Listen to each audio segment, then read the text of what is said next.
Gana action, niba ushaka kwiga indimi Gana action, ushaka kuba umusirimu Gana action. Alright, awesome. So let's get started. Here we just have present deduction. Then we're just going to use here must and a can't. So must, as you can see here, this is a strong belief that something is true.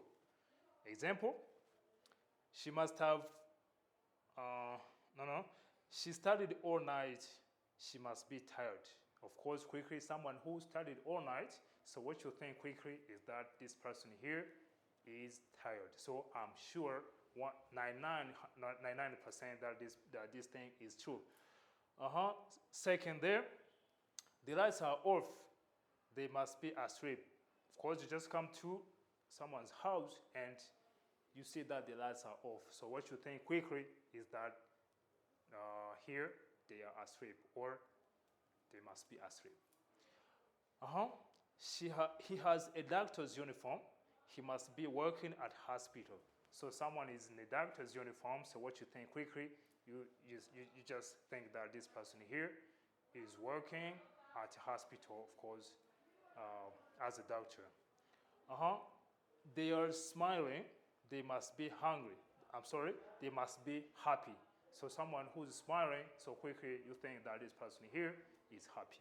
So that's present deduction just for strong certainty.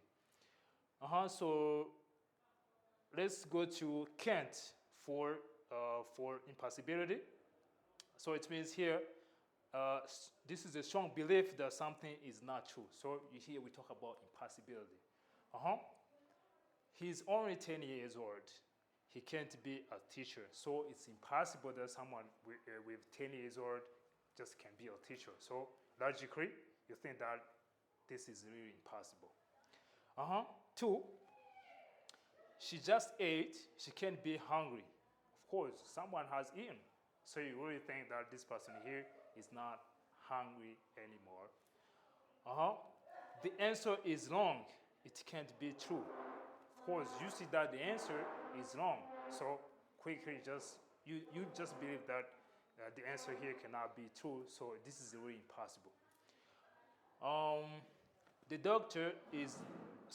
door is locked. They can't be inside.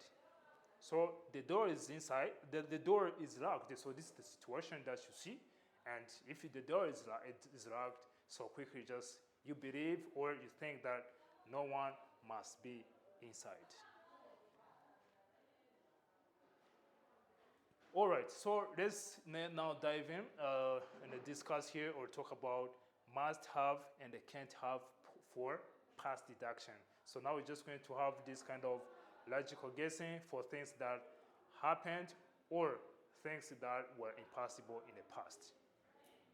So example here, it's very quiet. Everyone must have left. So you see that here, the place is very quiet.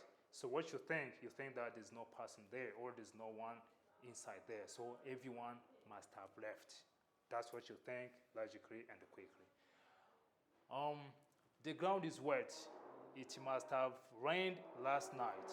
So just wake up in the morning and then just look at the ground here and you see that the ground is wet. So what you think quickly, you just think of the rain and you say that it must have rained last night. So that's logical guessing.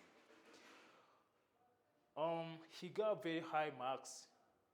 He must have studied hard. Of course, someone who has good grades or someone who has high marks, already what you think is that this person here must have studied hard. Of course, last night, this person must have just worked hard. That's why he just got high grades or high marks. They arrived early. They must have left home very early.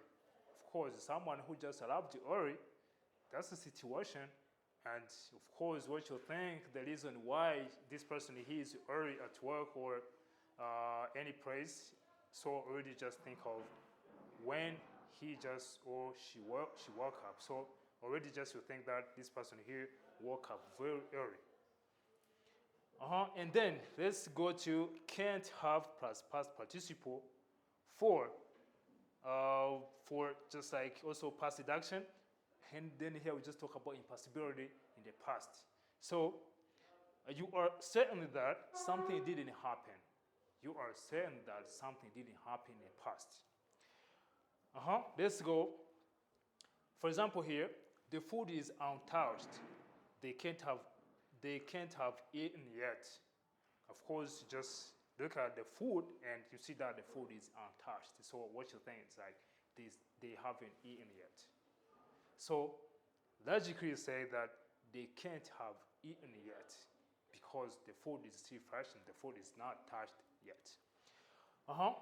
He was with me all day. He can't have stolen the bag. Of course, like I'm 99% sure that this person hasn't stolen because we've been together all the day. So I am sure that this person is not a thief. So I can say that he was with me all day.